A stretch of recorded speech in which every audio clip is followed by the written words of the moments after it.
Hello and welcome to Strategic Gaming. My name is Mac Taylor, and with me today is a couple of my favorite people in the whole entire planet universe that did not get murdered by Thanos. See? Endgame reference already. It's the man who now works on a railroad. It's Chris Wilkerson. How's it going, Chris? Oh, it's going. I mean, as Ben said, I just got a job with the railroad, which for anybody watching, that's some rough stuff. You should Google it sometime if you don't know. You Google it sometime. And we have the person who, Jada, what do you actually do for a living? Like, I was about to reference it, and I was like, I don't actually know what you do. Um, it's a need to know basis. I can't tell you, otherwise I'll be killed. That's a I'm kidding. prostitute. I work. Oh my Jesus, no! I work at the front desk of a hotel. For what The now? front desk of a hotel. Oh, I thought you said the front desk of a hotel. I was like, hold on a second. That don't you? Hello. Ooh. All right. So we obviously, as people listening know, we already finished Survivor Borneo, which was a fun experience. But now, moving on to Survivor Australia, we did our drafts. We have our teams. DJ could not make the podcast this time, but he probably will be on tomorrow. So should be a go for that. I'd love to get his input on this as well. But Survivor Australia already right out the gate moves a lot quicker than Survivor Borneo. Do we agree? Yeah. Yeah. In some All right, so I'm going to go ahead. Well, explain, elaborate. I feel like the first season, everybody was a lot more focused on food and like making their like living there more than strategy. And this season, it looks like they're all more focused on strategy than they are on like actually living. Because which is more entertaining. Yeah, but like they could also like I just got so annoyed because what's his face Kel kept trying to go out and like catch fish, and they would all just make fun of him because he never caught any. And I'm like, okay, instead of making fun of him, maybe you could like go out there and help him if you know so much, you little dingus. Be worrying about that tapioca. Oh my god, there probably isn't any tapioca in Australia. I don't think so. That's why Sue's not on the season. She's only there if she can't survive there. Without tapioca. Yeah. You show me the tapioca, I'm near. God, Sue, please come on this podcast. I would have a field day. So right off the bat, both tribes are actually like legitimately like super excited. Whereas like Borneo, they're like, oh, this is a thing we're doing. These tribes are like, yes, we're on Survivor, which is like, great to see as fans. They're dropped off by a plane, and they have a 5-mile hike to their camp, and they have to carry all this shit. Thoughts on that just as a thought concept? Jada, you first. It's a long hike. I've been on hikes in my life. I was just on a not super legal late night hike not too long ago.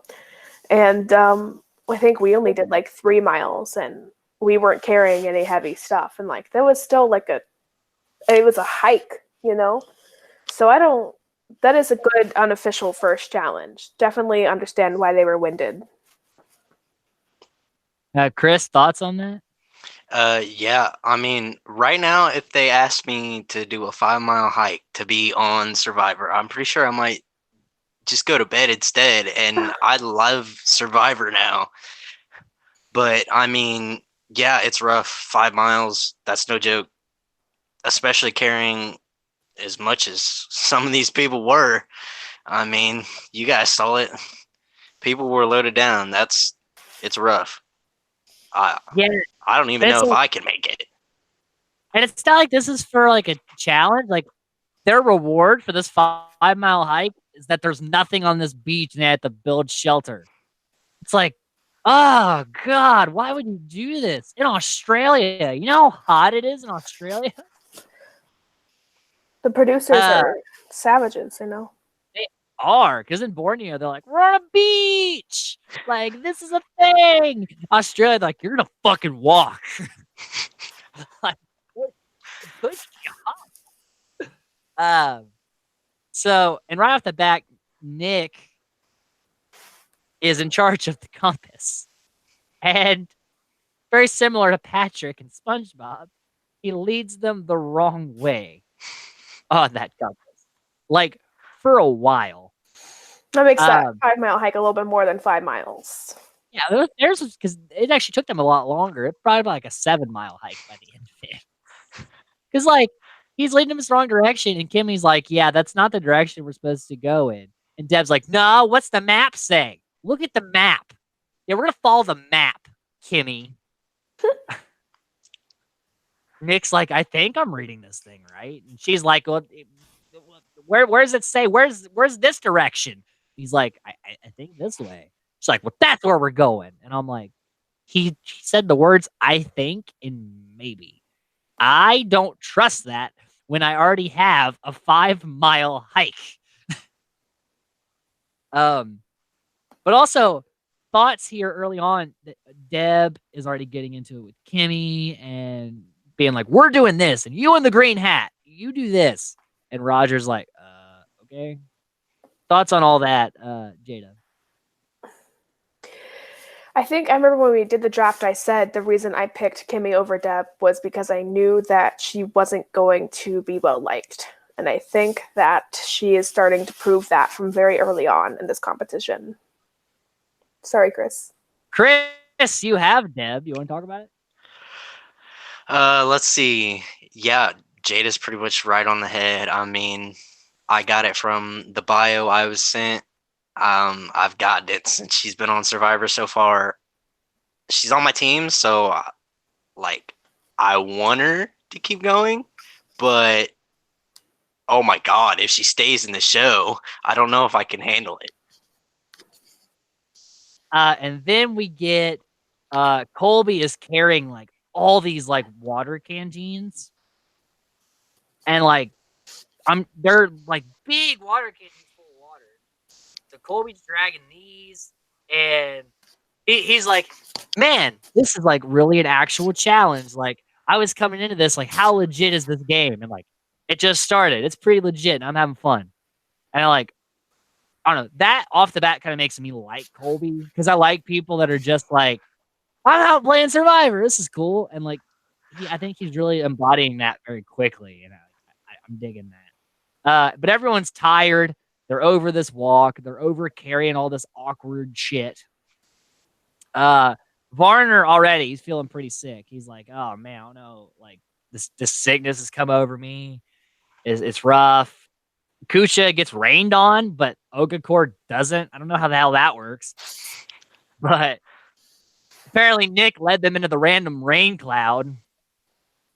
And finally, they find their homes, and it's time for that shelter. And Deb goes, "We got enough rocks around here. I might be able to make a shelter out of rocks." Oh, Deb. A shelter out of rocks. And immediately Scoop and he's like, "We're doing it this way and this way. And we're going to take this stick and tie this here. And we're going to do this, move it over here." And Roger, who used to build houses for living before he was a school teacher, or maybe when he was a school teacher, is like, "Well, actually, wouldn't this make more sense?" And he's like, no, Roger. No. This over here. And this goes over here. Did you not hear me the first time? Thoughts on Scoopin's a very aggressive shelter building? Is it shades of BB Anderson? Jada, you first. I wouldn't go quite as far as BB Anderson, but he is definitely establishing himself as a leader, but not in the best way because he's obviously not the pro here in the situation, and he's not recognizing that he needs to step aside and listen to the person who is actually was the contractor who built shelters for a living.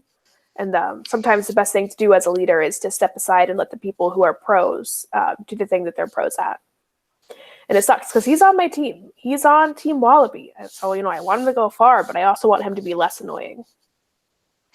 Chris, thoughts on the events up to this point and the whole Scoop and Shelter fiasco, in which Deb, I'll point out also Deb, she's like, I can't believe he's going to order everybody around without even knowing them. I would never do that. She literally just did that on the 5-mile hike. Chris, thoughts on all that? Yeah, let's talk about scooping here. Not a very good way to come across. I mean, Roger did build houses for a living. So, I mean, that means he went out every day and probably worked more than like 8 hours building houses. And you're going to tell this guy how to build a smaller house? I'm not seeing really what you're trying to do, but he wants to be a leader. And like Jada said, he's going about it the wrong way. Then meanwhile, over at the Ogre camp, Colby's comfort item he brought was the Texas flag that they're going to use as shade. They're going to pin it up, use it as a little extra shade. He's like, I like looking up and thanking God I'm alive and thanking God I'm a Texan. Sounds about Texan to me. Yeah, that sounds like someone from Texas. They're always talking about how they're from Texas. We grew up watching SpongeBob, okay? We know. Yeah. Yes, we understand the love of Texas from Texas. Also at Ogre, Jerry and Keith are already like, when they're putting up the flag, Keith's like, we should put the stick here. Jerry's like, no, you put the stick here. You don't want to rip the flag. You want the flag to be shade, Keith. And he's like, well, listen here, Jerry. It starts mansplaining, and Jerry starts normal splaining, and I don't think anything gets done. I mean, both sides were being like ridiculous right off the bat. With thoughts on that, Jada? Yeah, Jerry has already established herself as someone that I don't like. Because to me, it just seems like she's just always trying to start something. Chris, thoughts on that?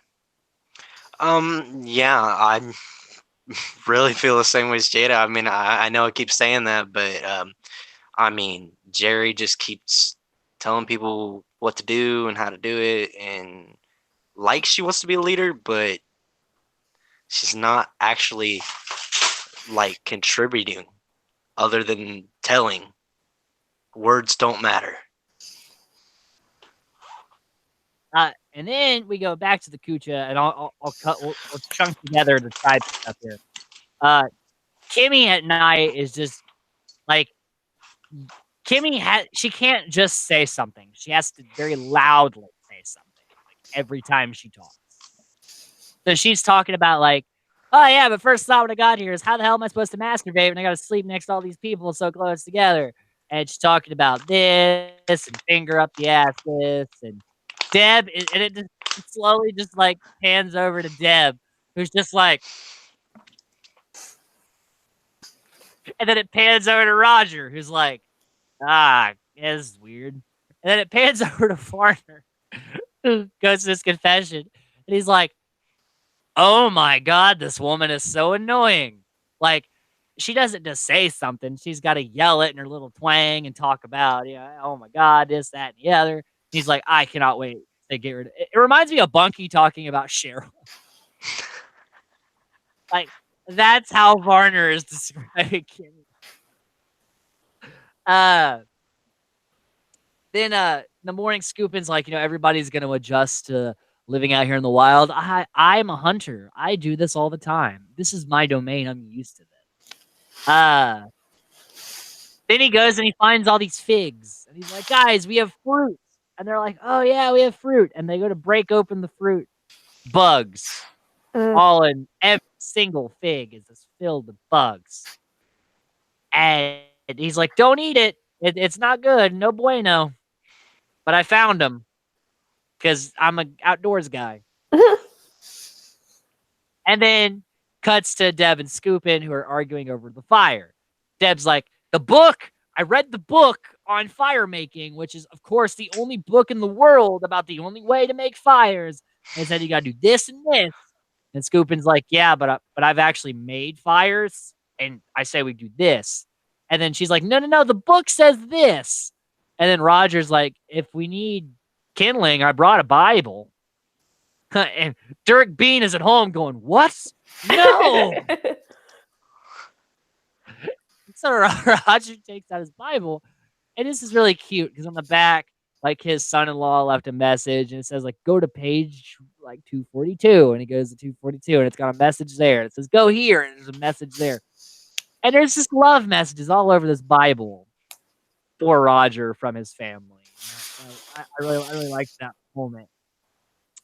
Let's see, anything else from the Kucha tribe, and they still fail to make fire. Thoughts on all of these Kucha events, going from the Kimmy sex stuff, the Varner being annoyed, Scoopin talking about the wild and the figs, the fire stuff with Deb and the book, and the Roger Bible thing. All of that. Jada, go.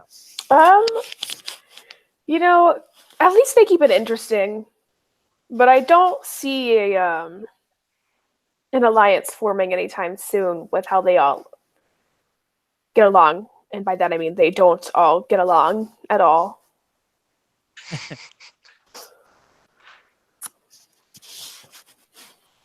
Well, okay, we'll break it down. Thoughts about Kimmy and the sex stuff. Oh my god, you want me to break it down? Okay.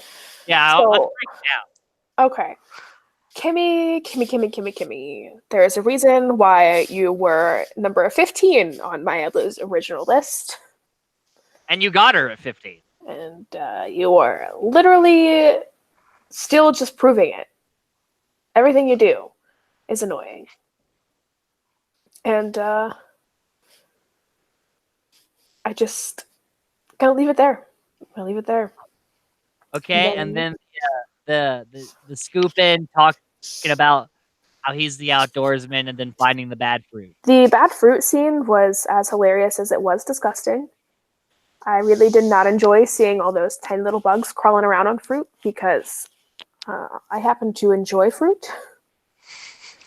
So that put a dink in my food appetite for the day. Like, I really was going to have a smoothie today, and guess who did not have a smoothie? That ruined your smoothie? It ruined my smoothie. It was gross.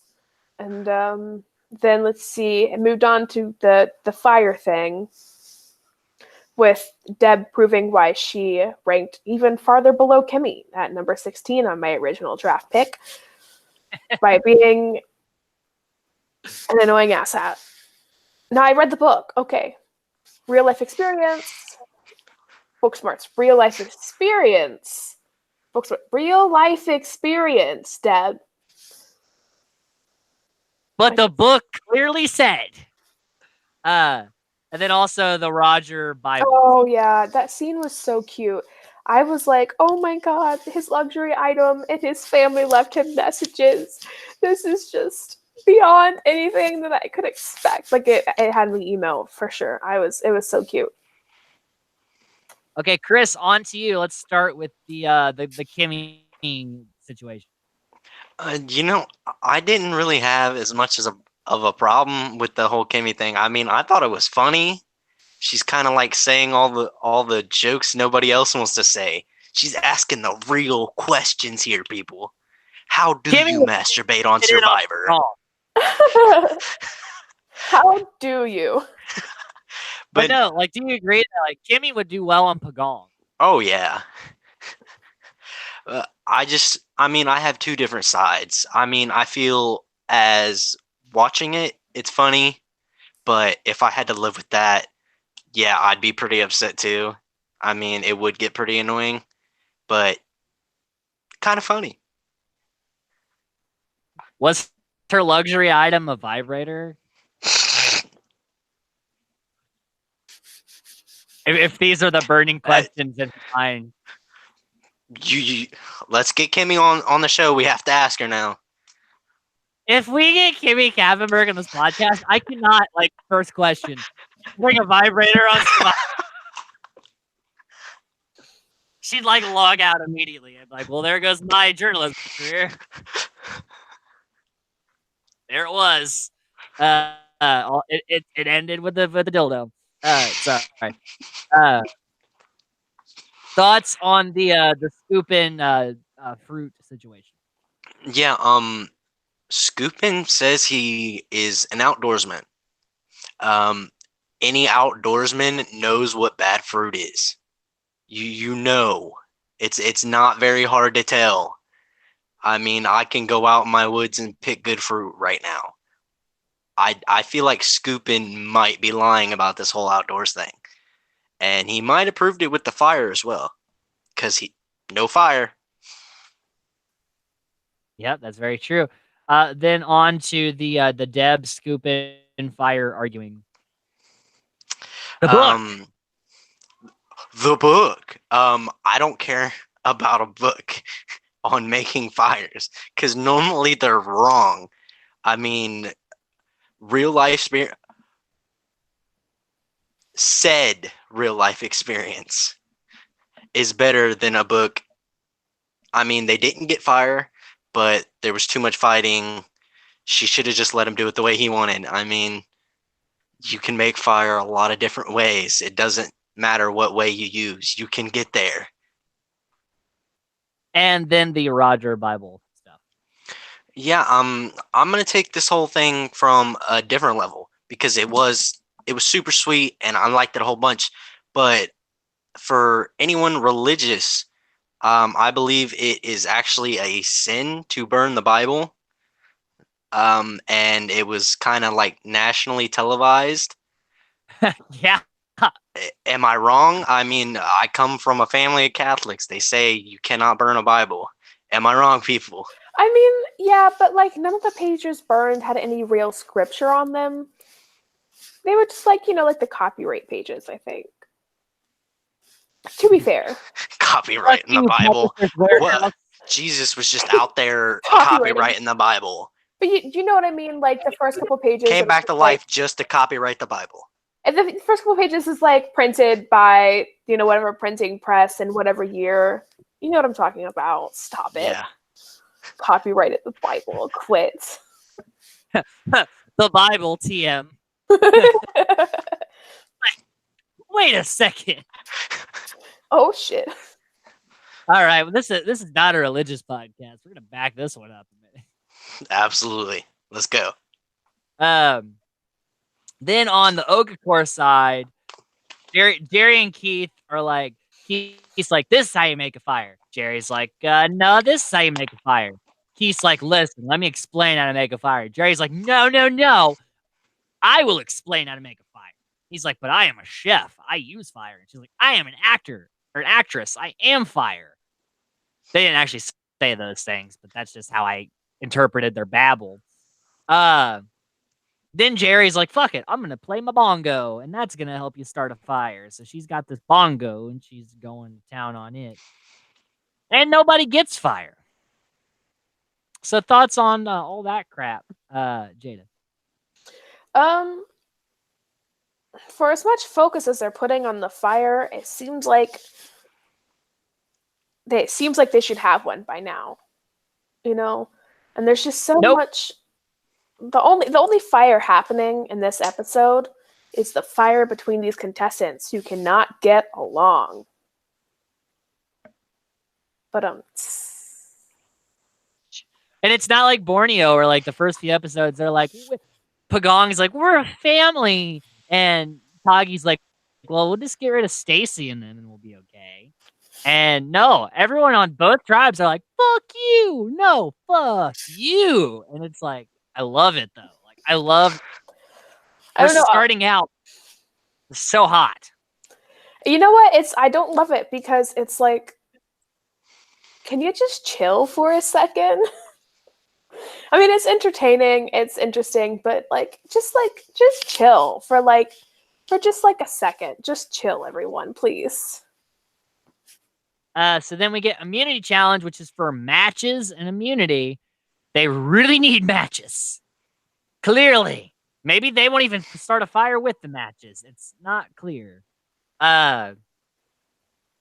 It's a relay race. They have to carry, like, the team they have to go through these parts and carry their torch across. If at any time you fall and your torch goes out, that's it. And carrying the torch for each side, Mitchell was carrying the torch for Ogakor, which for the water part was smart because he's taller, so he can hold it higher. And I think Nick was carrying it for Cooper. So they start the relay race, and immediately Ogakor is in the lead. Cooch is trailing like the whole time. And about as Ogakor is making their way to the finish, Kucha flips their boat or their raft, and their torch goes out. The Ogakor gonna get their first immunity. Thoughts on this immunity challenge? Pretty similar to the Borneo first immunity challenge where they had to go across, and a little more complicated. Jada, thoughts? Yeah, when they flipped the raft over, it was just kind of like, damn, like, y'all really is gonna go out like that, huh? That sucks. But then I was also like, when he was explaining the immunity challenge, I was like, hold on, did I accidentally click on season 1? What's happening?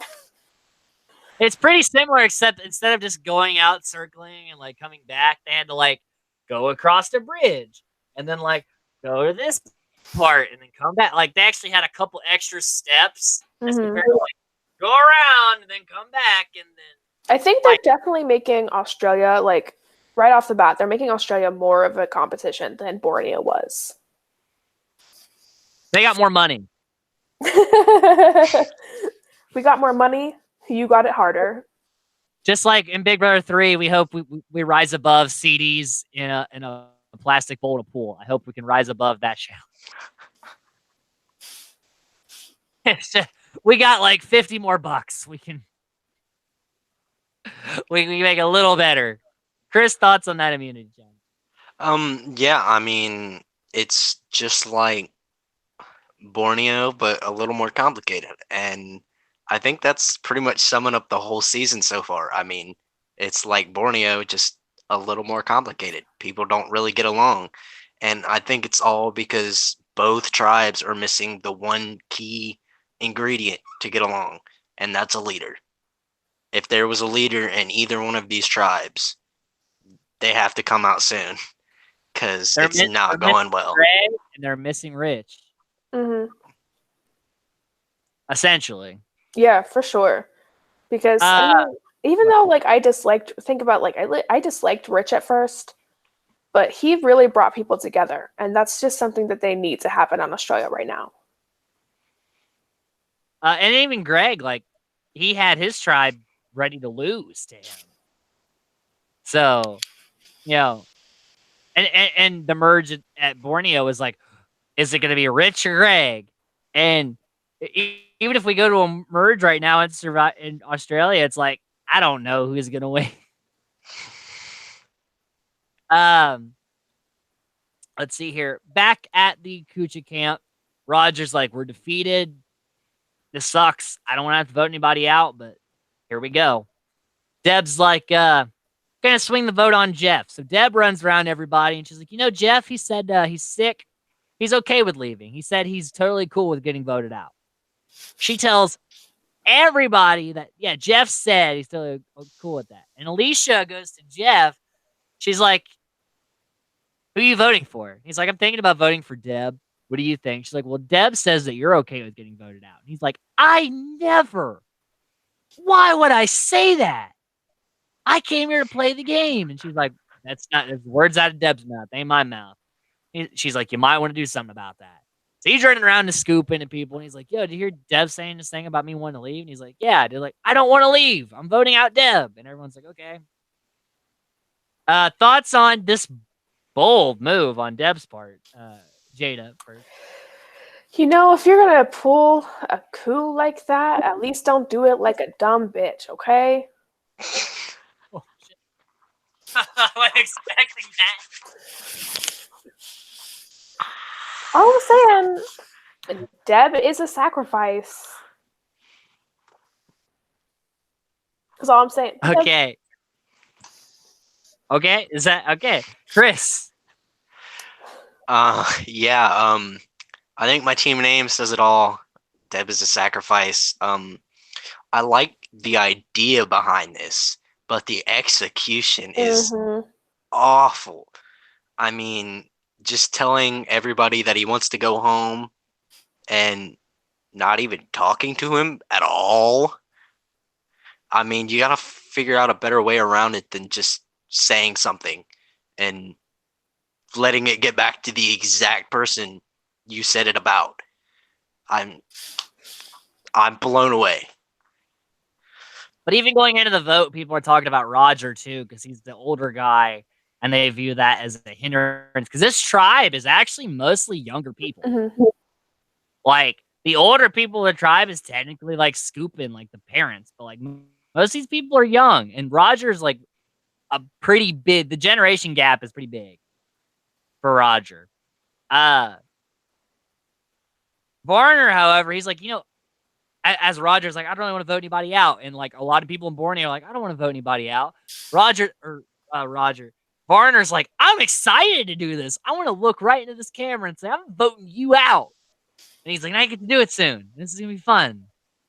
So like Varner is excited about the cutthroat part of this game. Also, their tribal council, though, instead of going through the jungle with a bunch of snakes, they're on a waterfall. They are on top of a waterfall.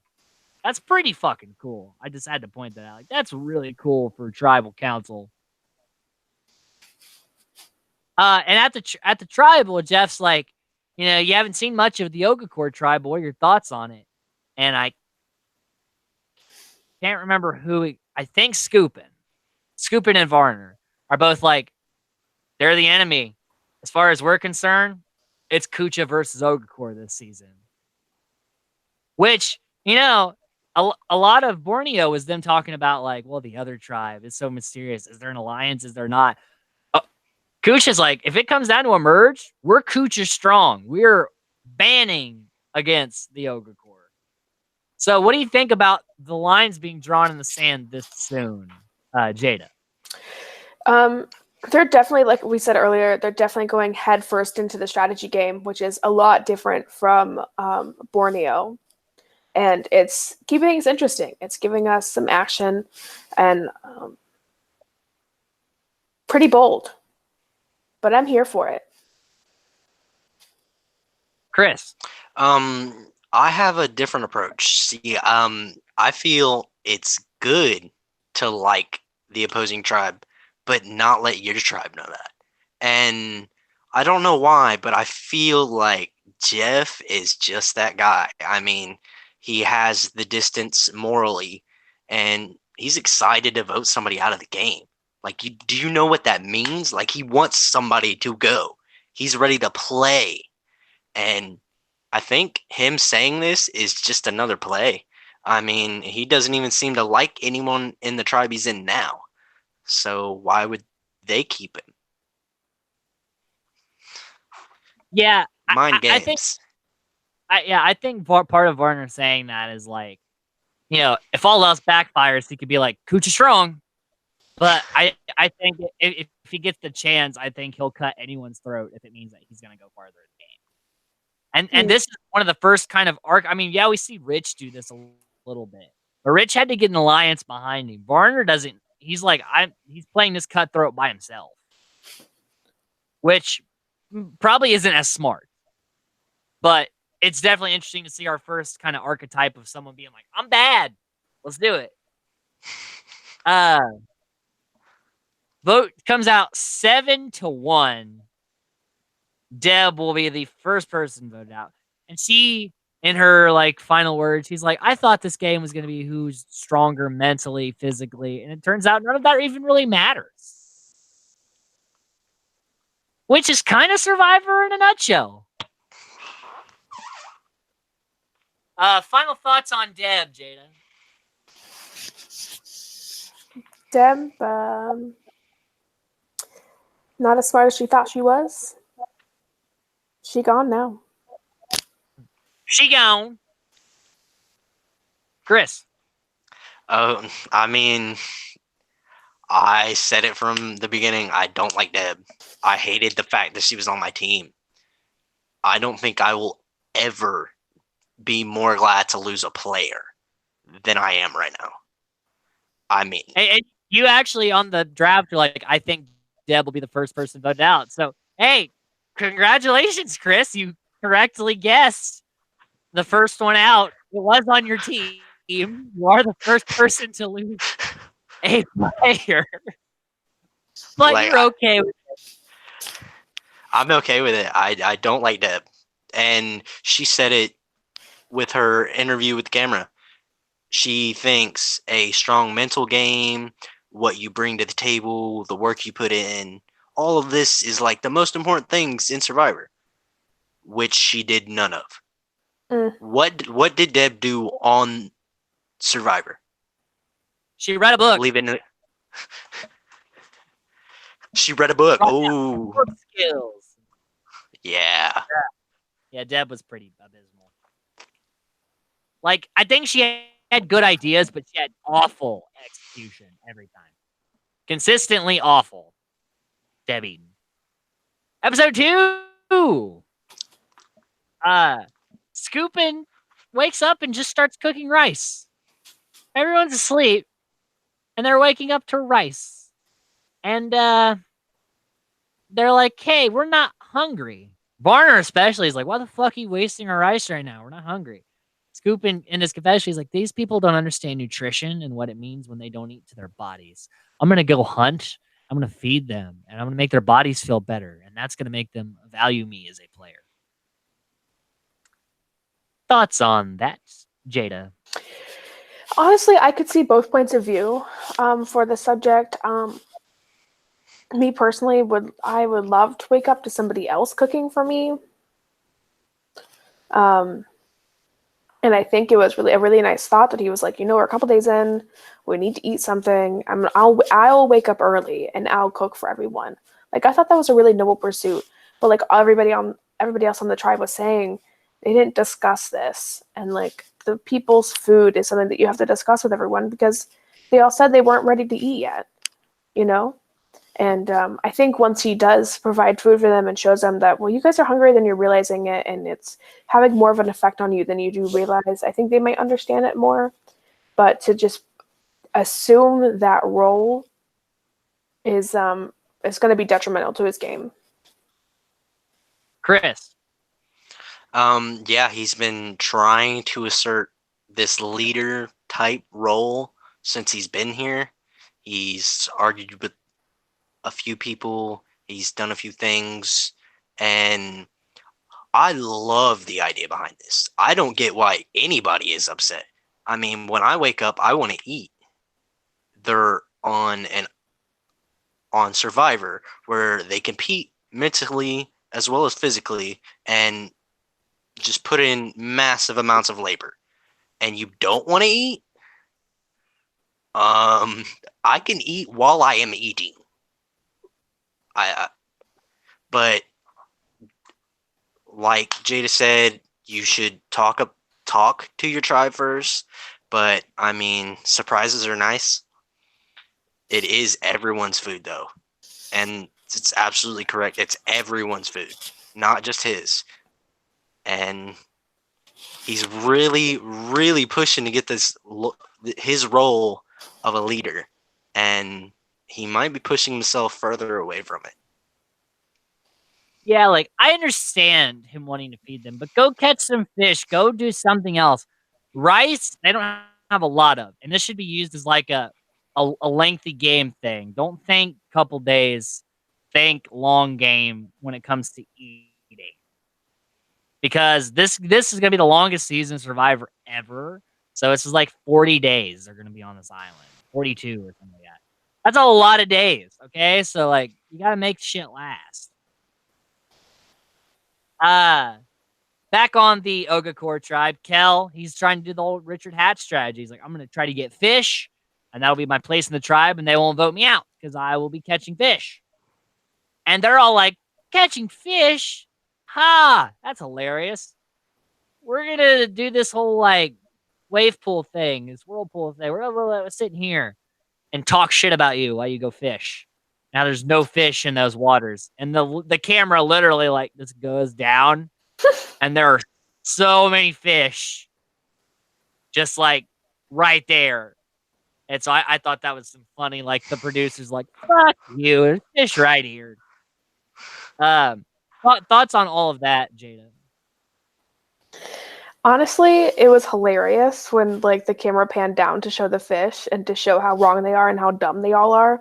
And I just get so frustrated because I'm gonna put this other ear back on because this is how mad I am about this, is that they're treating this, the beginning days, like a vacation and not like they have to survive this.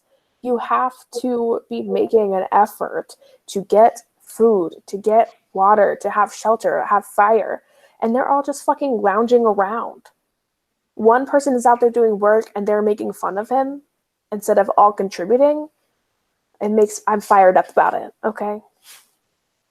Chris? Yeah, I feel absolutely the same way. I mean, I really thought it was funny when they panned to the fish. I mean, dude, you're fishing and there's that many fish and you can't like get any. That I don't get, but great idea. You have to provide, you have to go out, you have to get food, and you do have to survive. But the other people just sitting around laughing and making jokes about somebody who's trying to better your tribe. He's trying to make your life better, and you can't even be bothered to help him. But you're going to sit there and make fun of him? I mean, I'm horrified at the reactions from this. I mean, it's terrible. Yeah, like I understand. Like I would totally be like, yeah, he's trying to get fish. That's awesome. But he made a mistake of that. He's separating himself from literally the entire tribe for long amounts of time. And so bonds are going to start being formed and he's not going to be anywhere near them. So like my thing about Survivor is never stray away from the pack for too long. Because then things are going to happen while you're gone. Conversations are going to happen. And just like that, you're on the outs. And even if your intentions were good, which his intentions were good, the result is not what he needs. So they have this reward challenge where they have to like jump off the cliff and swim and get this crate and get it to this certain spot. And Roger cannot swim very well, does not like heights. So this is literally like hell for Roger. He has to jump from a high place into water. It just sounds awful. Everybody's like having fun. They're like, cliff dive, woo, dive in, woo. And Roger's like, that's a drop. That is a drop. They're like, come on, Roger, come on. And he does. He digs down and he takes a step back and he goes. He jumps in there and he swims to him. He overcomes his fear. He admits his weakness and still conquers it. But even with that effort, Ogakor will win reward. Thoughts on Roger overcoming this height problem, Jada? Yeah, I don't know why I like Roger so much, but for some reason I just like Roger, and I felt really bad for him that of course like this challenge is like his worst fears, his biggest weakness. Because that sucks, because that could really get you voted off earlier when like the first challenge is your weakness rather than something you're good at and can prove that you're a real contender here. But he got over it and he jumped, and they still lost the challenge, but they can't say it was just because of him because he still jumped and he still swam over. He did his best. So commending Roger for that. Back on the Ogakor tribe, everyone's like, Keith, for a chef, makes shitty rice. Or doughy. It's gross. Jerry's like, I am better than Keith because I make tortillas. She's like, look at me. I can make rice better than the chef. And so their rivalry is cemented even further. Then back on the Coochie tribe, Scoopin thinks if he gets food and can lay low, he won't be viewed as a leader. And he does. He gets fish. And he goes back and he has everybody hold hands. And he says a prayer. He's like, God, thank you for allowing me to catch me this fish. And some people have called me a little bit of a leader. And that's not really what I'm trying to do here, God. But just know that even if I come off as a leader, that I'm just doing what I can for these people. I'm so happy I can provide for these people. Totally not a leader, but glad that I can do everything for these people who need me to do these things for them. And Varner's like, you're not God. Would you stop with this ego trip you're on? Thoughts on that, Jada? I think Mr. Scoopin says one thing and does the other. Because he says in his confessionals, they named me as a leader last night, and I don't really want to do that. And then he goes out and he still acts like all these leadery things. And he could have done this all without saying this weird shit in this prayer. And then you could have just been like, yeah, bro, thanks. Or sorry, yeah, God, thanks for, providing these fish for me to catch for my tribe. We're blessed to be eating today. And just ended it there. He didn't even have to do the prayer. He could have just not done that. Yeah. Yeah, he really could have just not done the prayer. But no, he had to go do a prayer. He had to thank God for the food and also be like, and I know some people might see this as a leadery thing, but it's not though. So don't think of me as a leader, even though I did this thing, but just don't take it that way. And I'm like, shut up.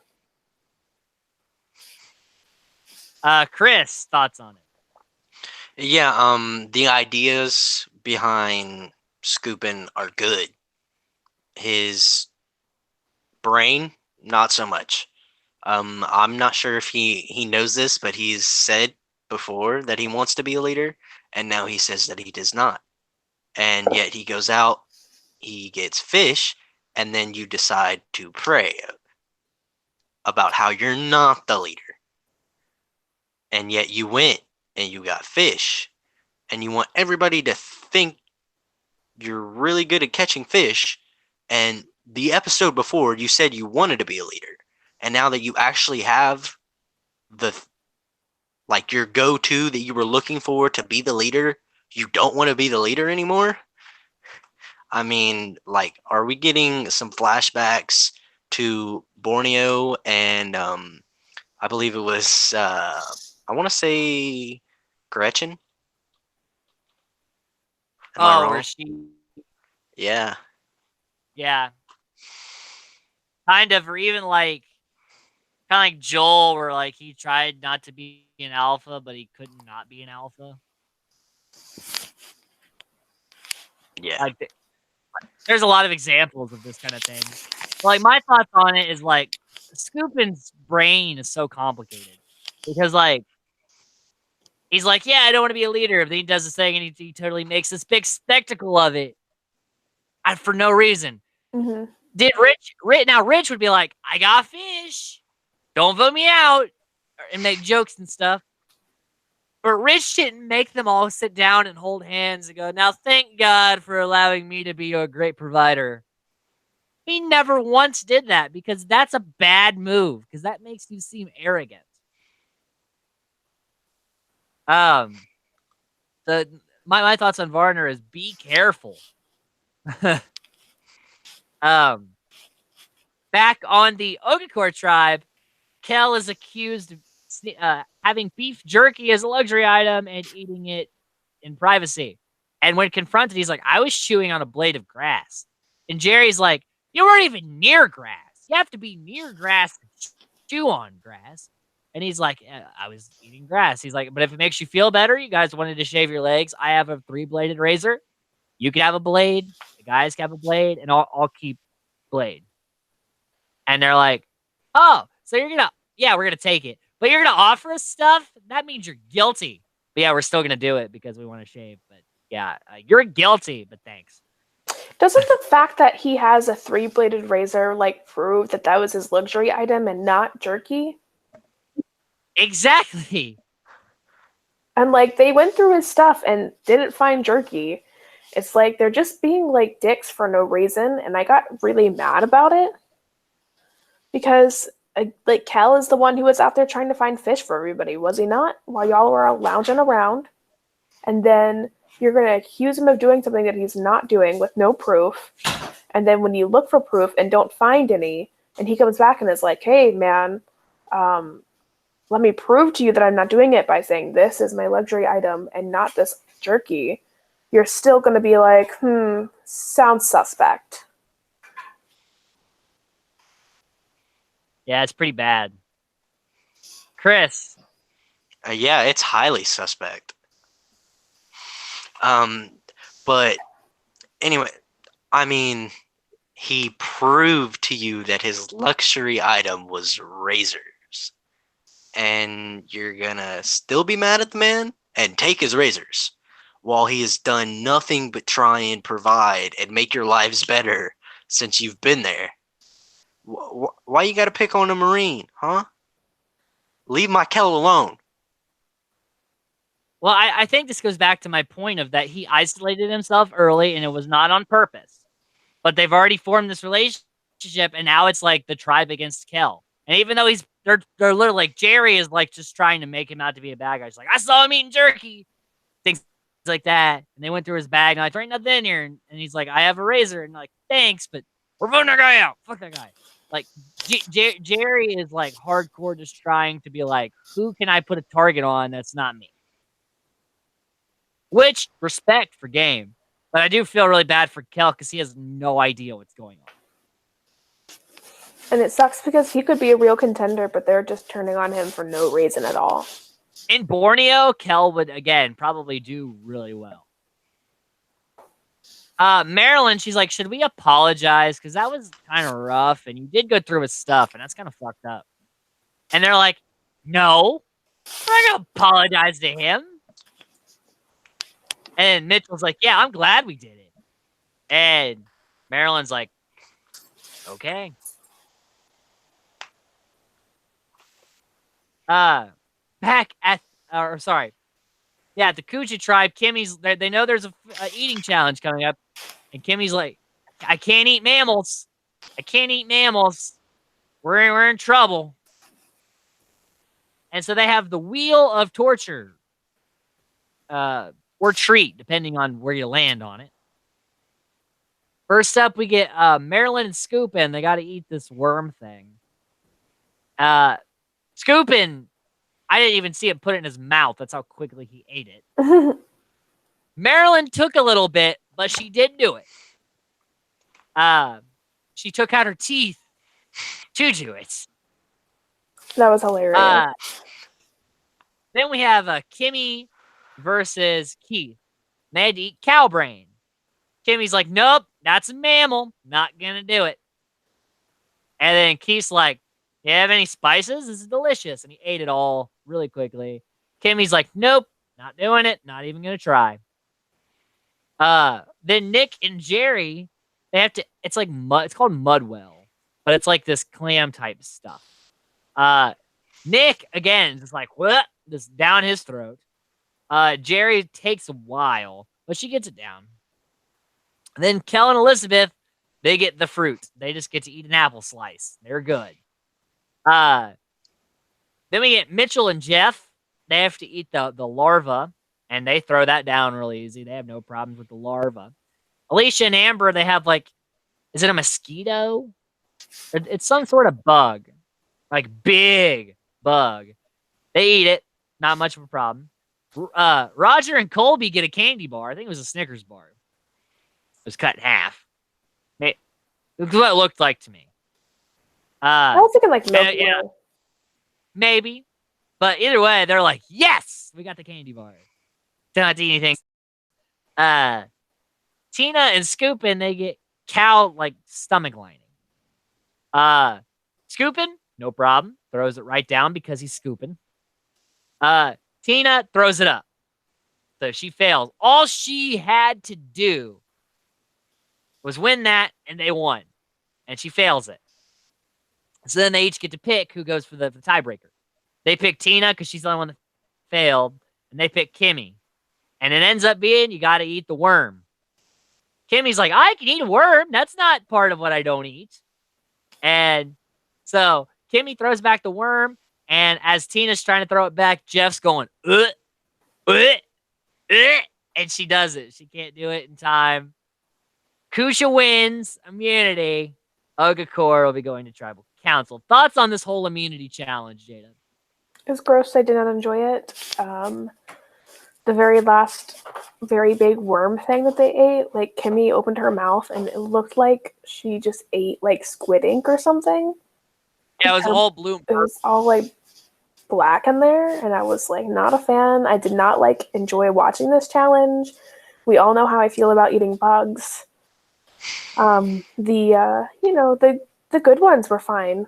I don't mind the candy bar, the apple slice.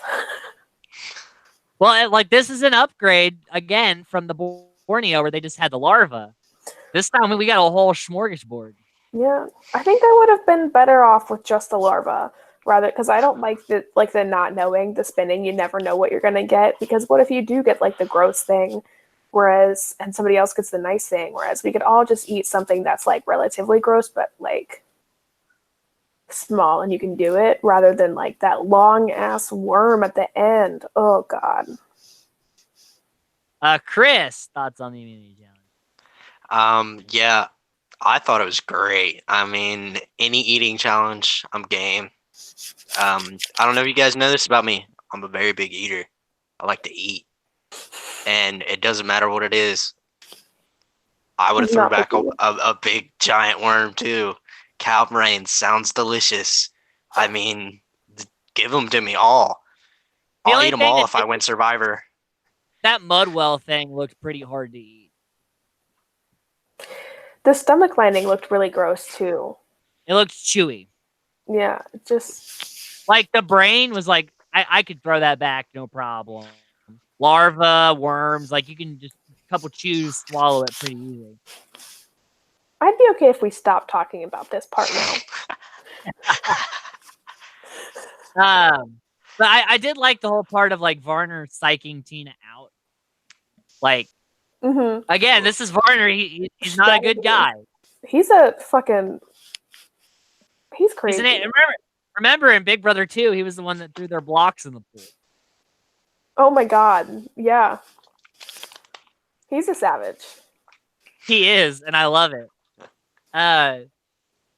Tina back at camp, she's like, I'm really humiliated by that loss.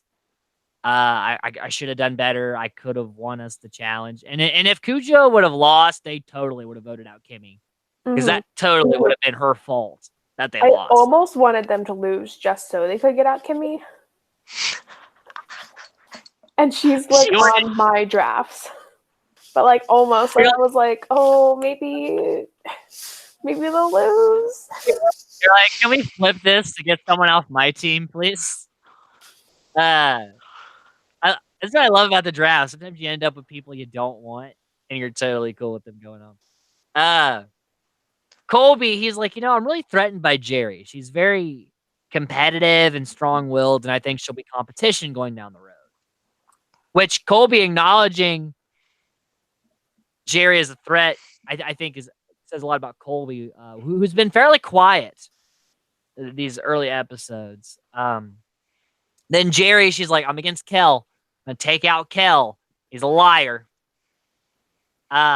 Mitchell says that this game, you can trust no one. I would vote out my own grandparents because that's a pretty strong alliance right there. Keith says deceit and deception and using your mind is the only way to win this game. This is not a strength. This is not a physicality game. This is a mental game. Thoughts on all of that, Jada? I mean, the grandparents comment was pretty funny. I liked how he was like, yeah, I'd vote them out. They'd be a strong, formidable alliance. And I was like, okay, that's funny. But that also shows how cutthroat you are. And I don't know, I think everybody thinks one thing or another about what the best way to win the game is. And I think really the best way to win is a combination of everything. you do need to be playing a deceitful, mindful, strategic game, but you also can't ignore like the physicality side of it because you're doing physical challenges. And if you can't win those challenges, then winning those challenges or purposely not winning them is part of strategy rather than just losing them all the time. And you have to account for that, I think. Chris? Yeah, I liked all of these answers. Colby acknowledging the threat that is Jerry and wanting her out. I want Jerry out too. I mean, she's trying to get Kel out. What do you mean? Of course I want her out. But moving on to Mitchell. I think, right? Yep. Yeah. Mitchell on my team. I'm loving his answers. I mean, voting out your own grandparents, you have to be willing to do as evil as things as that just to win Survivor. I mean, we've seen it so far. A lot of people have done a lot of evil things to get to the end.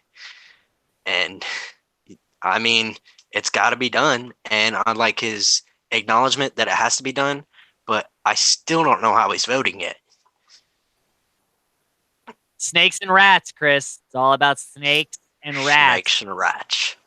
Bags and boxes, boxes and bags. We're like I the think only Keith. people that But yeah, Keith giving really good insight of how to play Survivor. I'm just hoping his decisions are right, because you can talk all you want, but you have to back it up. Yeah, I agree with that. So then at Tribal, Jeff Probst. That's why I call Varner because we can't just keep saying Jeff and Jeff. Yeah, I figured. So Jeff, the actual Jeff, our host Jeff, says, Keith, for a chef, everybody says you make terrible rice. Jerry says it's unedible. While Colby's like, hey man, rice is rice. Like, I'm just happy to be eating. And then they go to vote, and Marilyn acknowledges Sue's snake and rat speech because she casts her vote for Cal, not Kel, for Cal, who Kel says, like, I'm working with Marilyn because I feel so close to her, and she doesn't even know his actual name. I was so mad about that too. It's for Cal, and she says, if you were dying of thirst in the desert, all of us would give you a drink. Remember Sue's snake and rat speech? She says to Kelly, if you were dying of thirst in the desert, I would not give you a drink. I would let the buzzards take you.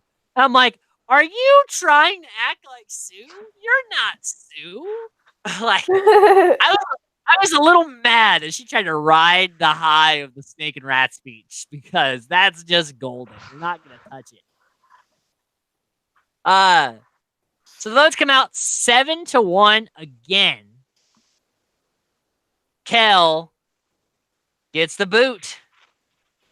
And he's like, hey, I just didn't really click with these people. And, that's why I found my way on the outs. And it's just, it's part of the game. No hard feelings. Final thoughts on Kel, Jada? He said it. He just didn't click with this group of people. And I think that if they weren't all just bitches, that he would have had a better chance. But they really just from the beginning decided they didn't like him for no good reason, really. And that's why he's the first one out on this side. Chris, you take another hit. You're down to 2 players. You're down to Mitchell and Nick. Final thoughts on Kel? I mean, I wish Kel would have been on the other tribe from the get-go. If Kel was on Kucha, this game goes differently. But, I mean, I loved Kel. He had great heart. He was a really nice guy, and his intentions just didn't get relayed to his tribe. And they really hated him for doing some great things for them, as well as himself. And, I mean, it's horrible to see Kel or Cal or however you want to pronounce it, Maryland. Maryland. I mean, it's sad to see him go home. It really is. Yeah, I think even in another season, Kel would do well, Mhm. but he found himself in a couple of bad situations. He tried to handle them professionally. It just wasn't going to work. And maybe if they'd have won this immunity, he could have put himself in a better position if they were to lose the next. But it's just the way it crumbles. So on Just the way the to cookie crumbles. And remember, Colleen said, if I was on Toggy, I'd be winning this game. Remember that? Remember that one? Oh, yeah. I know. I'm such a Colleen hater. Oh, Colleen. Colleen Eskel. On to our new segment. Best game, worst game is out. I want to do something a little more in-depth, something to be able to talk about. Because the thing with best game, worst game, there are some players who just play an average game for so long. We never get to talk about them. So we're going to talk about everyone's game all the time. Unless they're voted out. Like, obviously, Kel and Deb have no chance of winning the game. They're at a 0 because they have nothing. We'll be ranking them. Bless you, Jada. We'll be ranking. Bless you again. Thank you. You good? Got them out? Yeah, I'm done. Okay. I tried to ranking pause them, you, but... And it'll be 1 through 10, and you can give that ranking to anybody. Like, it doesn't mean because you gave them a 1, you can never give anyone else a 1. One being, like, probably going to go next. Bad chance of winning. 10 being, like, they're probably going to win the season. So that's, 1 being the worst, 10 being the best. Kind of give them a ranking and explain why. So, Chris, let's start with you. And we're going to start with all of us. We'll be talking about the same person each. What's your thoughts on Jerry from Ogacore? Yeah, I personally don't like Jerry. I don't know if anybody else feels that way, but very annoying. Don't really see how she is this. I don't know if she's really a leader, but she seems to sway people's opinions in a very drastic way. And I don't like her. I think she is playing the game very well, which is weird because I don't think she should be. I think her tribe should absolutely hate her and want her to leave. But because of the way she's playing her tribe right now, I think I'm going to give Jerry a 7. That is a 7 for Jerry, for Chris, for the first round here. Jada, where are you at with Jerry? We said closer to 10 the better, closer to 1 the worst, right? Yes. I'm going to completely disagree with Chris. I'm going to give her a 3. 3? Because I don't like her, and I think she's playing a decent enough game that she's not a 1, but she's not anything above 5. Okay. Is that all your thoughts? I don't like her. Okay. She's a pot stirrer.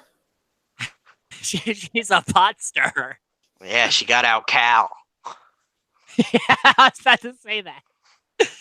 Next, Maryland's going to vote out Jury. Cast my vote for Jury. God, I hope Maryland can butcher everyone's name moving forward. I am going to agree more with Chris. I don't like Jerry. But because of that, she's a fun villain. But as far as like pulling the tribe, she's doing very well. The only person, Kel didn't like her, but he's gone. Maryland doesn't like her, but who the hell cares? Because Maryland's closest ally. She didn't even know his name. And yet the only other person that doesn't like her is Keith. So, but she's doing okay in numbers wise. So I'm going to give Jerry a 6. And this is my thoughts just on these 2 episodes. Jerry 6. Because I think she's just slightly above. Like 5 is like meh. Like they're doing all right. 6 is like she's got some pull. She kind of made this Kel vote happen. So, I'm gonna give her a 6 there. Chris, tell me about Tina from Ogacore. Yeah, I think Tina is. I mean, I thought it with her profile. I think she's a real wild card in this game. She doesn't really stand out, but she's also not the quietest person. I mean, she's still there. She's around. She's just not always the focal point of anyone's attention.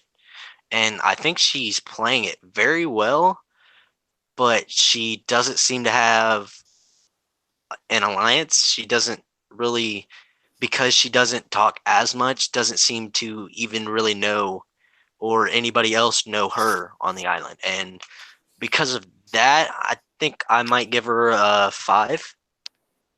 5. We get But the meh ranking. but watch out. 5, but watch out. Jada. I'm actually going to agree with Chris this time. I would give her a 5 as well, just because she's not really made an impression on me at all. So I don't like her. I don't dislike her. The challenge, she didn't do great, but I mean, she had to eat a pretty gross thing, so you can't be mad at her about it. So I agree with Chris. I'm going to keep her at a 5. I'm going to go slightly different than you guys. Not a big gap here. I'm going to give Tina a 4. Ooh. Because she's playing an all right game. She's not targeted, but she did cost her team the win. That should have, and if there wasn't a Kel target in front of her, she probably would have bit the bullet on it. So, she has a lot of making up to do.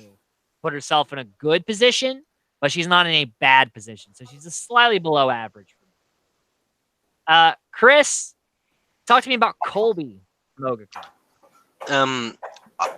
I even discussed this before the draft with Jada, and I think I might have talked about it on the podcast, but before the draft, Colby was my number 2, and if Nick was not in Survivor Australia, Colby would have been my number 1. I mean, I thought he was going to come in and be the goofy, funny guy from Texas who's out there, and just he's always exciting, and we got a little bit of that with his intro where he said his luxury item was the Texas flag, and he hung it up and made a shade. And I mean, he's from Texas. He's a goofy Texan, and I think he's going to show it a little bit more. I like how he's kind of hiding out now. Nobody really has anything to say about him, but if they do, it's positive, and I like that. But I wish he'd play even more of a game. So I'm going to give him a 4. Ooh. Okay, 4 for Colby. Jada. I'm going to give Colby a 6. Give a 6. I think, yeah. I think both Chris and I agree that he's kind of in the middle range of people in right now, but we both think he could do better. I just have a better impression of him than I think Chris does, and also maybe a little bit of bias since he was my number 1 pick. So I'm going to agree with Jada on this one. I'm going to give Colby a 6. Because, he's a physically fit, larger male, and he's not being talked at as a threat. And as we saw in that, the first immunity challenge, he was like sprinting and he was eons ahead of the rest of his team as far as placement. He was always come on guys, he was running ahead and things. Colby's a competitor, and you can see that, and also everybody likes him. So as far as positioning in the game moving forward, he's looking pretty good. Chris, tell me about Keith.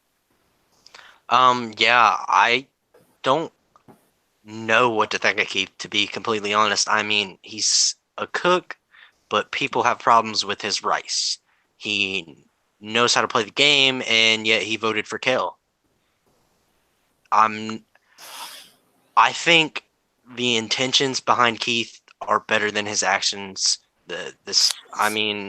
He could do a lot better, and I think he might. So I'm going to give Keith a 6. All right, 6 for Keith. Jada. Um, I think Keith is trying. He's trying to like work for the tribe. He's gathering wood. He's trying to cook. He's failing to cook, so he's not. The tribe isn't really liking him. So I'm gonna give Keith a 4. 4 for Keith. I'm gonna agree with Jada. I was gonna give Keith a 4. Again, the rice thing is pretty bad. He's constantly arguing with Jerry, which is just annoying everybody else. And he hasn't really done much in the game. So, but without the Jerry fighting and the rice thing, I would give him a 5. But the only things he's actually done in the game have been negative. So I'm going to give him a 4. Almost a 3. It's a low 4. Yeah, low 4. Chris, talk to me about Marilyn Mogacore. Marilyn. She's the old woman who doesn't really seem to know what's going on. I mean, it's almost like a flashback to Sonia, but she's not gone week 1. And she's colorful. I mean, she's funny to watch. She mispronounces names. We made fun of that. And she really doesn't have a grip on the game, but she thinks she does. She knows, she has an idea of how to play the game, but I don't think she could even execute it if she knew what to do. And so for that, I'm going to give Marilyn a low 3. Okay, low 3 for Marilyn. Jada. Yeah, I'm going to agree with Chris on a lot of his points. I think Marilyn thinks she's more of a contender than she really is. She hasn't made a big impression on me. I mean, she's funny, she's enjoyable to watch, but I don't think she's a good player. So I'm going to give Marilyn a 2. I'm going to agree with Chris in a low 3. I really don't want to give anybody too low of a score as it's so early. But Marilyn, I mean, Well, yeah, she voted. We're judging based off of what we know so far, right? Yeah, So. yeah. But my thing about Marilyn is she voted on the right side of the vote. Well, I mean, technically she voted for Cal, who doesn't exist. But yeah, she technically voted on the right side of the vote. But she voted out her only ally in the game. She spoke to defend him when everybody else was against him, therefore isolating herself.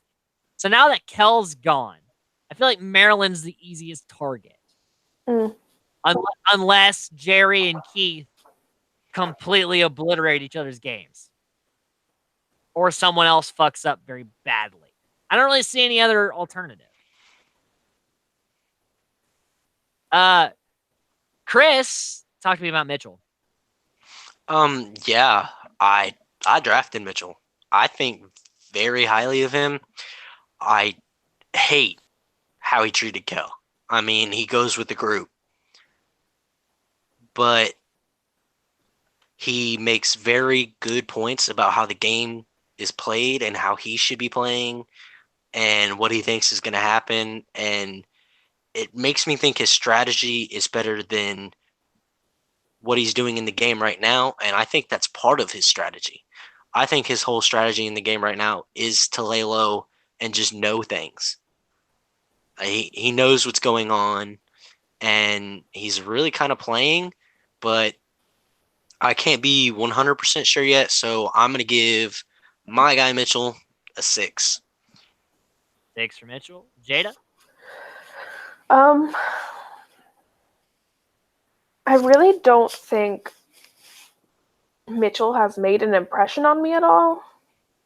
So I don't want to give him anything too low. I don't want to give him anything too high. He's just pretty much done okay. So I think I'm probably going to give him like a 4. 4? I'm going to... We're declining a little bit. I'm giving Mitchell a 5. Because I think he's such an average... Like, he's had some funny quips here and there. He's an average guy. Yeah. But, like, he's done nothing positive or negative, I think, in his game. He in 2 episodes he's gone nowhere, which could be viewed as good or bad. Chris, talk to me about someone who, yes, is a contestant on this show, Amber. Yeah. I mean, you kind of stated it right there. Who? But I'll try. I I mean, I watched the show and I haven't even I don't think I've seen Amber on the show. Like, where is she? Does she do things? Is she alive? Is she is she the survivor? Who knows? But yeah, just for that fact, I haven't seen her. I don't know what she's doing. So I'm gonna give Amber a 3. Free. Yeah. I think Chris and I are on a pretty same level with Amber, and along with you as well. I think it's funny because I just went back and read her bio because I was trying to remember who she was, and she describes herself as outgoing, and yet I literally can't even pull up an image in my mind of her. So I'm going to give her a 4. I don't want to go as low as a 3, but I think a 4. I'm gonna give her a 5 because it's my like. Yeah, I don't think Amber has had a confessional. Mm-mm. And it's been 2 episodes. And I also don't even think she's had a conversation with somebody that we've seen. If she did have a confessional, it was during that 5-mile hike. Maybe? But I just don't remember it. yeah, like I can't tell you a single thing about Amber yet. That's crazy. But technically, that's not bad. She's still in the same position she was when she was flying to Australia. So she is a 5. She is as neutral as it gets for me right now. All right, so that covers Ogre. Chris, tell me about Alicia from Kucha. Yeah, Alicia's kind of an oddball. I'm not really sure of anything about Alicia. I mean, she looks very intimidating. She's very strong. She's like I think she might be like the tallest woman on the show. Yeah, I think so. But I mean, she shows it. She looks completely bigger than all the other women, and looks like she could go out there and dominate the guys in like any workout ever. And I feel like she's a very strong physical presence, but I don't know if she's playing the game. I don't know what's going on in her head, but if it's anything good, she could be a strong competitor because she's a strong woman. She's a weightlifter. No, she's a personal trainer. That's what it is. Yeah. But just for that fact, I think I'm gonna give her a 5. 5. Okay, Janet? Yeah, I mean, like, she definitely has, like, the physical traits that she could make it pretty far in this game, but I don't feel like we've seen a lot of her, so I'm going to give her a 5 as well. And I'm going to completely round that off and give her a 5. Because just like my other arguments, I think the only thing that I think she's done positively, because I give her a high 5. I'm high-fiving her. Because she had that information about Deb throwing Varner's name out there and took it to Varner and caused the Deb flip to kind of go down. So she's a person who gets information and uses it to her advantage. So yeah, I know that's a very small example, but she hasn't been in a position where she's had to do anything. And I don't know if we can call her releasing of the truth an advantage, because of the way that Varner is playing. I mean, I feel like maybe she would have wanted to keep it as. Yeah, I think it's going to come back to bite her.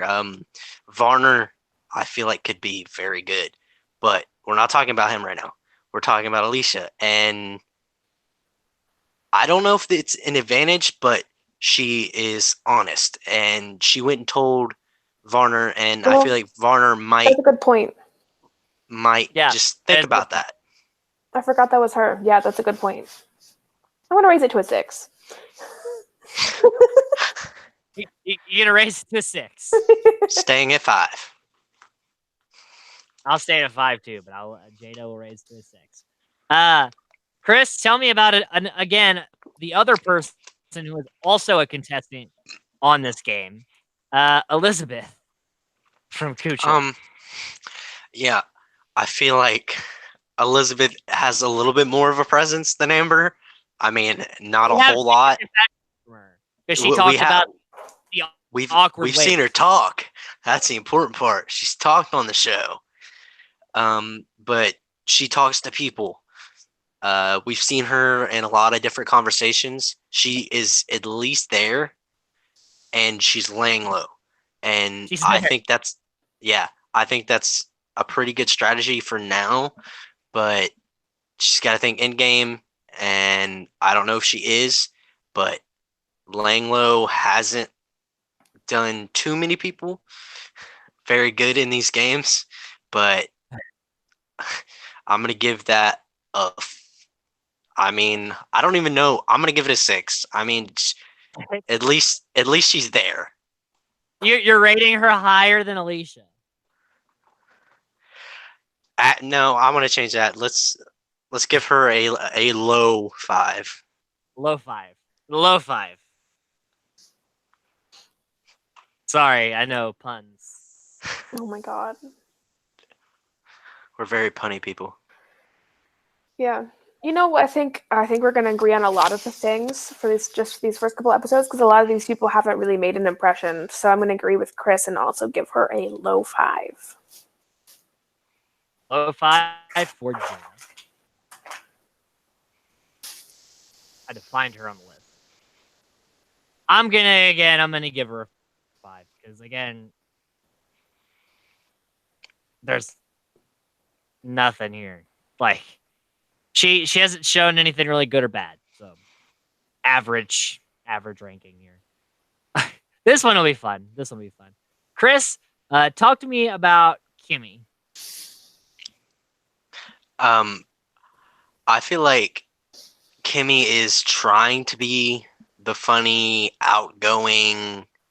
I feel like she might be trying to make up for the faults in her personality too much. She's very loud. She's, to some people, annoying.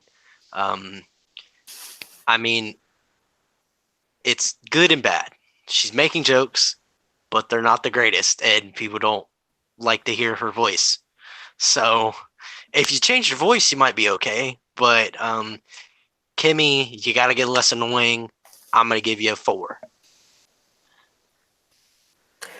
Yeah, I'm gonna agree with Chris for the most part. I'm gonna go. Sorry, what was that ranking, Chris? You cut out on my headset. 4. 4. Okay. Continue, Jada. Sorry. Yeah, I'm gonna agree with Chris for the most part.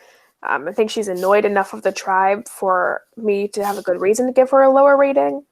But not just that, but she also passed on the eating competition, which also caused, I think, a rift. Which, if she didn't redeem herself with that last worm, would have been the one to go. So I'm going to give her a 3. 3. I'm gonna give her a 3 as well, and a low 3. I contemplated a 2, but if I gave Marilyn a 3, I'm gonna give Kimmy a 3. Her tribe is generally annoyed with her. There could be other targets in front of her potentially, but like there's a lot of gameplay happening, and I don't think Kimmy has the ability to keep up with it. So Chris, tell me about Nick. We haven't seen much of Nick besides the compass thing. Yeah, the compass. Nick, buddy, like number 1 pick. What are you doing? You know a compass points north, right? But I mean, he's supposedly a really smart guy. I mean, I thought he was reading his profile. I'm hoping it's there. I mean, he was a law student. It's really hard to do, and I really hope he didn't cheat his way there because I need that brain to like kick in now. But he is at least no one's highest threat, but he's also no one's best friend, and he doesn't do a whole lot for his tribe. So, I mean, he's on my team. So, I mean, I want to give him a 5, but he's on my team, and that brain is there. You just got to use it. I'm going to give him a low 6. Jada. Yeah, I think I want more from him than we've been shown, and I think, maybe it's he didn't have to take a cartography class at Harvard Law, so can't blame him for the compass thing, really. And he did, I think, make an effort to kind of say, like, I don't know, guys, like, I don't know if I'm doing this right, and if, what's her face, was it Deb, wasn't like, we already forgot her name. Yeah, Deb is a sacrifice. Yeah, I mean, I forgot my team name, and it's my team. Yeah, so who is a sacrifice? What's my team name? I don't even know. So yeah, so I'm gonna give him a 4 just because I think he could do better. His impression initially wasn't so hot with the compass reading, but I don't think all of that can really be placed on him because they kind of just like throw him the compass without him really asking for it. So yeah, I'm gonna give him a 4 because they really made him look like an idiot with that segment, and we saw nothing out of him the rest of the episodes. Besides, he was carrying the torch when the raft flipped and the torch went out. So, sorry, buddy. Like, high 4. Like, there's room for improvement, but you're not doing so hot right now. So, Chris, tell me about Roger. Yeah, I think Roger has been like the spot of some very beautiful moments in this show, and I'm really hoping that it's not a lie about his character because I really want to like Roger. I mean, he's a really nice guy. He's older, which doesn't do him a lot of justice in a tribe with younger people, but he's super nice and he knows what he's doing. People just listen to Roger a little bit. He's got this. But I think he is super sweet. I just hope he can be able to vote people off the island. So I'm going to give him a 5. 5 for Roger. Jada? I'm gonna give him a 6 because I agree with all of what Chris is saying, but I think he has proved himself to be helpful and more just a step above meh. Yeah, I'm gonna give him a 6 because he started off as somebody who could have gone early. He could have been out had not been for the Deb thing, and he's really turned it around. He's made himself useful, and he's like the opposite of the BB Anderson. He's the lovable, or even the opposite of the Rudy. He's a lovable older guy, where I think people are going to embrace him in the game moving forward. Drop my pen. Okay, Chris, tell me about scooping. Ooh, I feel very different ways at the same time about Scoopin. I mean, I feel like his brain. I'm playing ping pong with myself. I don't know what to do. And I feel like that's pretty much a sum up of how he's played so far. I mean, he has great ideas, terrible execution.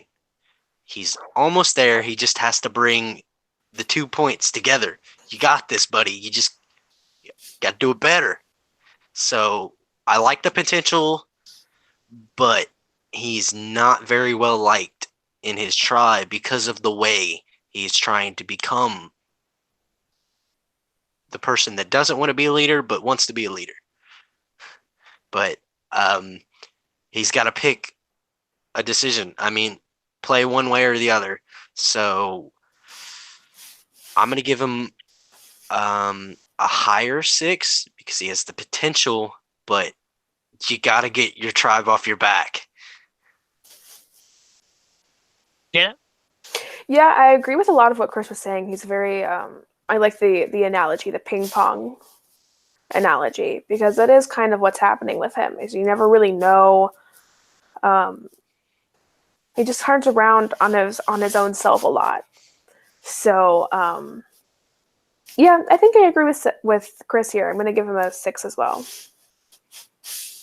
I'm gonna go against the grain here a little bit. I'm gonna give him a high 7 because I've never seen someone be in such a bad but yet such a really good position.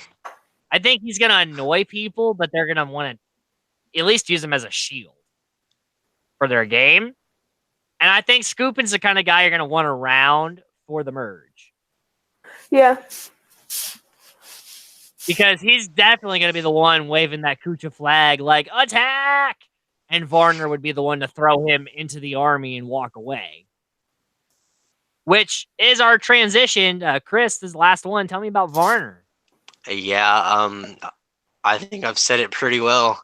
Varner has a great mind, and his strategy is really nice. And I'm gonna make an assumption on Varner's game that anyone can agree with me, disagree. I just want to know, but I think the sickness that Varner came down with was fake strategy, and Okay. I feel like Varner, just like my buddy Rich from Borneo, he's playing a great mind game.